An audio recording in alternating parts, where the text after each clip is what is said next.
What's going on? This is Derek. We're going to learn another jazz song today. We're going to flip through the book, pick out a random song, and not listen to it beforehand. We're just going to learn it straight off the lead sheet. We don't get to listen to the recording. That is a luxury that I'm not allowing myself. And I'll tell you why. I'm not going to learn how to read music if I'm listening to the song. I'm going to be learning it by ear, which is a great skill to have, but I'm not going to learn how to read music. So whatever comes out, and we'll talk about it. I'm going to listen to the recording after that. We'll talk about it afterward. So here we go. All right, I'm going to do A Sunday Kind of Love. That's what we landed on by Barbara Belle, Prima, Anita Leonard, and Stan Rhodes. So there you go. A Sunday Kind of Love. Here we go. It is in F. We have one flat. It's in 4/4. I see a first and second ending, so we're probably looking at AABA. And let's see, we have our first chord that's an F6. Does it look like the same melody? Yep, it sure does. At least that first measure does. So it probably is AABA. Other than that, I don't see much that we haven't come across before. I see these slashes, but I think that's supposed to notate that you're doing the same chord for that amount of space. It's supposed to notate like spacing with the chords, I think. We've got a few accidentals. And it is medium. And so far, every medium song that I've done has been incredibly fast when I've gone back to listen to it. I probably won't be doing it fast enough, but here we go. Sunday Kind of Love, F6.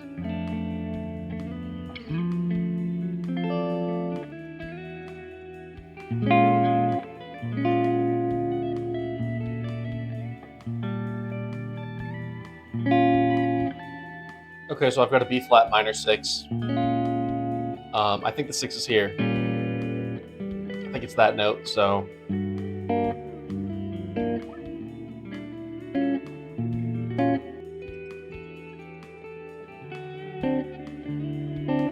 Oh, I just skipped the first ending. Oh my gosh. Okay, we'll do that now.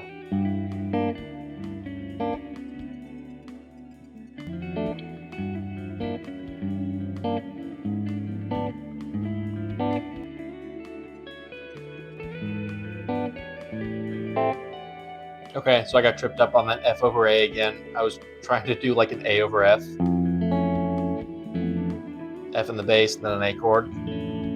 Obviously not what it is. It's an F with an A in the bass. So there you go, first inversion F.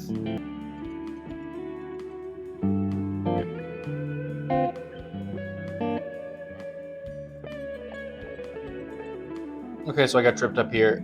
This is a D flat 9. But I was thinking it was a D flat 9. But I think it would have said D7 flat 9. That's what it says in other places. So yeah, D flat 9.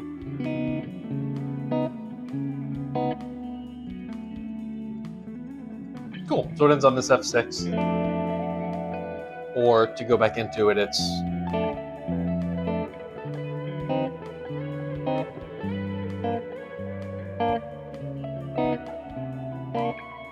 so it's a kind of a standard 1, 6, 2, 5 type of thing. Slightly embellished, but yeah. Okay, so the chords are not too bad. Our main standouts here are the 6 chord, or we've got a 7 flat 9. So we've got a C7 flat 9, a D7 flat 9, same type of thing. So like D9 is going to be, that's our 9 plus our 7. So we have our 9. But it's a flat 9. It's a 7 with a flat 9. So it has a little bit of that tension there. That's in a few places. We have this B flat minor 6. So there's a B flat 7. But then you take this note and make it a 6. We've got a couple of diminished chords. Nothing too out of the ordinary. Like I said, our standouts are the 7 flat 9 and this minor 6. There's both a B flat minor 6 and a B flat 6, which I think is just going to be, yeah, you just make it the major third.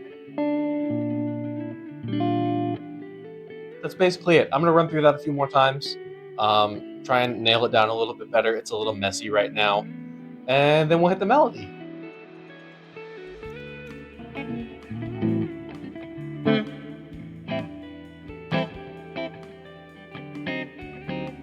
Okay, so we're probably looking at that. I'm gonna practice it slower. I'm not there.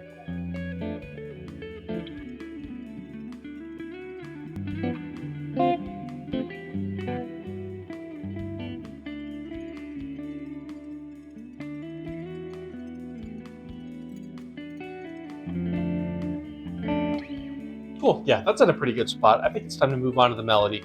So we're in F. We've got a little bit of accidentals, but probably just a little bit of chromatic stuff. This feels very melodic to me. This feels like it's not going to go too far off the beaten path. Hopefully I don't eat those words. Okay, so we start on a C.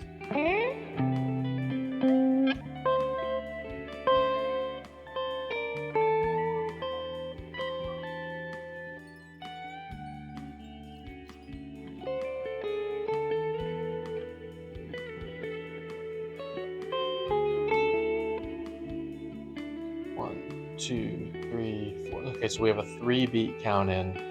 1, 2, 3, 4, 1.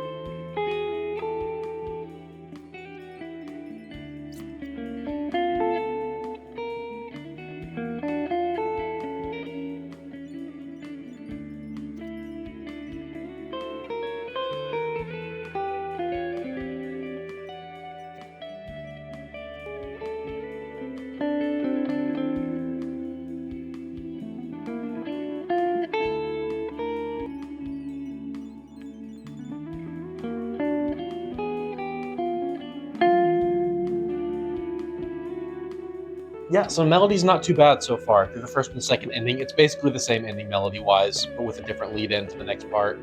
And it might be feasible to speed this up. Yay me, I guess. So let's go to our B section.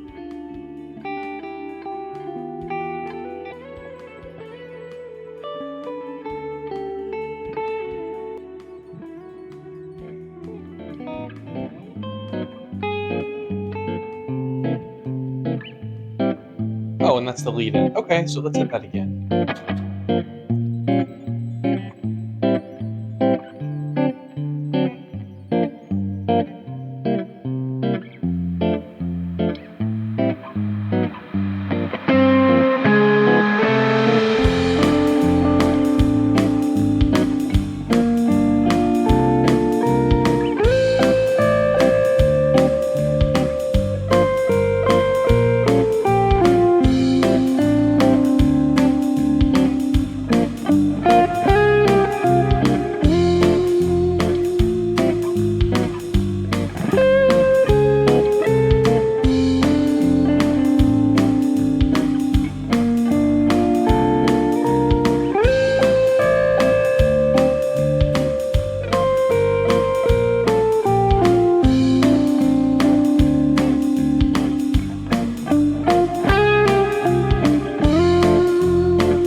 Okay, so that one is done. That one's in the books.